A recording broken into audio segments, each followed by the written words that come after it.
কথায় বলে কারো পৌষ মাস কারো সর্বনাশ, সবার গল্প কখনোই এক হয় না। একটি পরীক্ষার ফল কখনোই কারো জীবনের চূড়ান্ত যোগ্যতা বা শক্তি দুর্বলতা নির্ধারণ করতে পারে না। চলতি বছরের এসএসসি ও সমমান পরীক্ষার ফল প্রকাশের পর দেশজুড়ে একদিকে যেমন আনন্দের জোয়ার বইছে, তেমনি কোথাও কোথাও বইছে দুঃখের আবহ। এখানে কারো গল্প হাসির তো কারো গল্প কান্নার।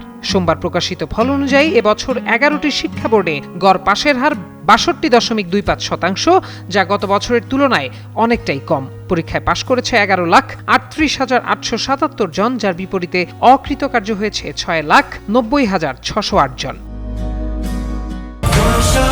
45 বছর ধরে কোটি মানুষের আস্থায় পাইপের বস আরএফএল পাইপ। আমাদের দেশে পরীক্ষায় অকৃতকার্য হওয়া বা আশানুরূপ ফল না করার কারণে অনেক শিক্ষার্থী মারাত্মক মানসিক অবসাদে ভোগেন, এমনকি আত্মহত্যার মতো মর্মান্তিক ও চরম পথ বেছে নেয় কেউ কেউ, যা অত্যন্ত উদ্বেগজনক। এক্ষেত্রে হতাশা কাটিয়ে ঘুরে দাঁড়ানোর কিছু উপায় রয়েছে। মানসিক চাপ সামলে পুনরায় আত্মবিশ্বাসের সঙ্গে পড়াশোনায় ফিরে যাওয়ার জন্য বিশেষজ্ঞরা কিছু কার্যকরী পরামর্শ দিয়েছেন।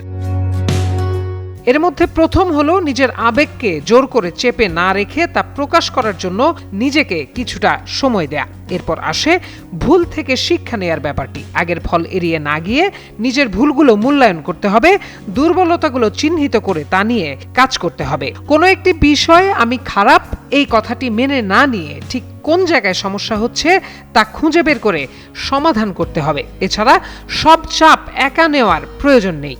শিক্ষক, অভিভাবক, বড় ভাই বোন বা কাউন্সিলরের সঙ্গে কথা বললে মানসিক ভার অনেকটাই কমে যায়। পড়াশোনায় নতুন করে মনোযোগ ফেরাতে এবং আগামী পরীক্ষার জন্য একটি শক্ত প্রস্তুতি নিতে শিক্ষার্থীরা কিছু সুনির্দিষ্ট পদক্ষেপ অনুসরণ করতে পারে। একটি বাস্তবসম্মত ও কার্যকর পড়ার রুটিন তৈরি করে তা অনুসরণ, অগ্রাধিকার ভিত্তিতে দুর্বল বিষয়গুলোর উপর বেশি সময় প্রদান, বিগত বছরের প্রশ্নপত্র সমাধান এবং ঘড়ি ধরে মডেল টেস্ট দেয়া অত্যন্ত জরুরি। এছাড়াও টানা পড়াশোনা না করে ছোট বিরতি নিয়ে মস্তিষ্কের কার্যক্ষমতা ও মনোযোগ বাড়াতে হবে। পরীক্ষায় ফেল করা মানেই জীবনের শেষ নয়, বরং এটি বিষয়বস্তু আরও ভালোভাবে বুঝে নিজের ভিত্তি মজবুত করার একটি চমৎকার সুযোগ। জীবনের দৌড়ে আত্মবিশ্বাসের সঙ্গে ঘুরে দাঁড়াতে পারে যারা, তারাই আসল জয়ী। প্রত্যয় দাস, যুগান্তর নিউজ।